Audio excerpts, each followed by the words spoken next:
Hey everyone, I'm just driving around right now waiting for a major storm to hit so I can drive around and look for cool stuff to film during it. For the time being now, I thought I'd make a video about this.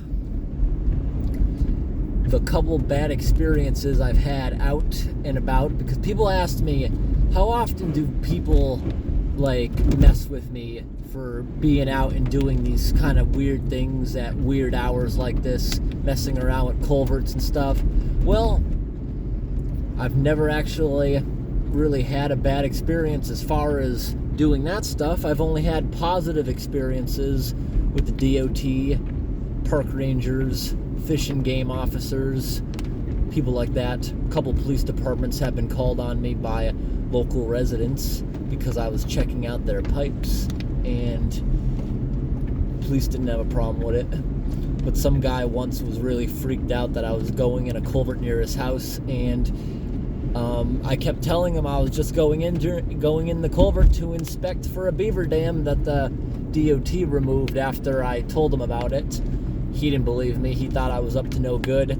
And I tried to explain to the guy, you know that most road work is done by a subcontractor, don't you? Just because I'm not there in a DOT truck or anything doesn't mean I'm not actually doing something with the pipe. Anyways, he didn't take that as an answer, and he called the police. They didn't have a problem with that, but at least they were able to straighten him out. But 2 times I've had bad experiences, and it had nothing to do with the typical stuff I do these days. The first time I ever had a bad experience as far as that was when I was 16, just filming trains in the town of Wilbraham, Mass. So the town of Wilbraham has 3 level railroad crossings, I believe. One of them is a private railroad crossing for a mulch company. Another one is a private railroad crossing for a residential street.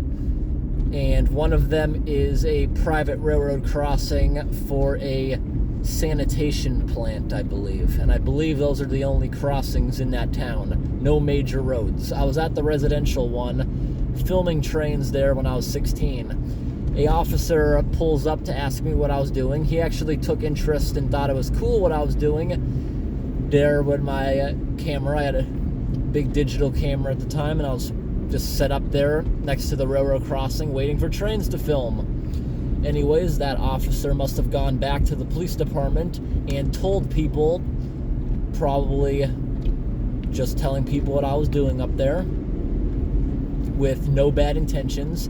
Anyways, someone he told mustn't have liked rail fans. So maybe an hour later, this big fat officer, I don't even know how he passed his exam or his physical to be an officer. He showed up, and I believe he did this just to threaten me even more. He was carrying a tactical rifle right next to him in his vehicle when he pulled up. This guy was angry. He kept saying, "Get the F out of here or I will arrest you." I wasn't doing anything wrong. I was right there on the edge of the railroad crossing behind the white line, set up with a camera, and at the time I was on a bicycle that I rode there to do that with. And that guy was not nice at all. I don't know what his problem was. I wasn't doing anything wrong. And that was probably the worst experience I had, and it really wasn't even that bad. What exactly would he have charged me with? Photographing trains? Maybe loitering? It definitely would have gone nowhere.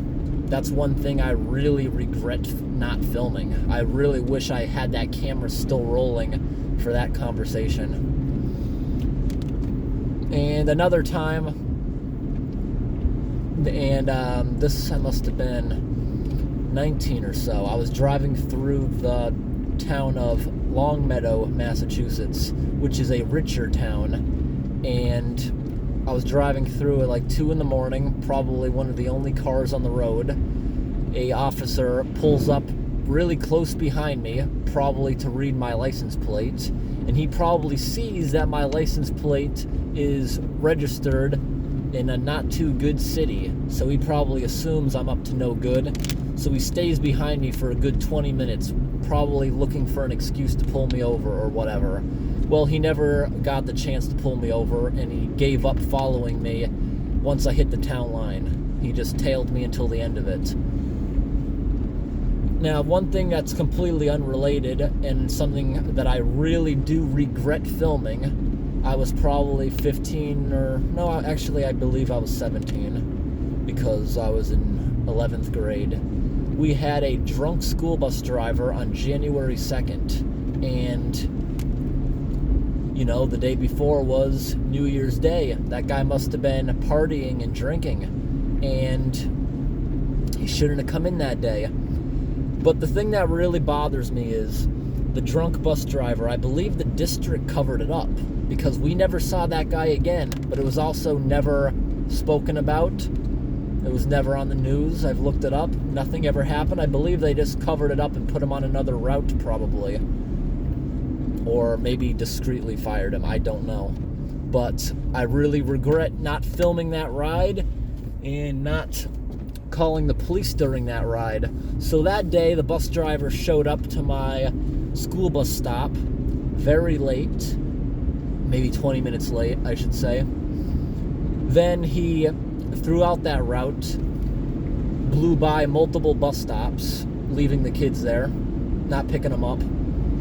He eventually stopped at a red light, briefly fell asleep, sat through a green light, and by the time it turned yellow, he gunned it and went through the intersection. I believe he did some other crazy things, but this was years ago and I don't remember them. But some of the highlights I do remember was he got a call on the radio about him because someone must have called the bus terminal seeing that bus go by their stop but not pick him up.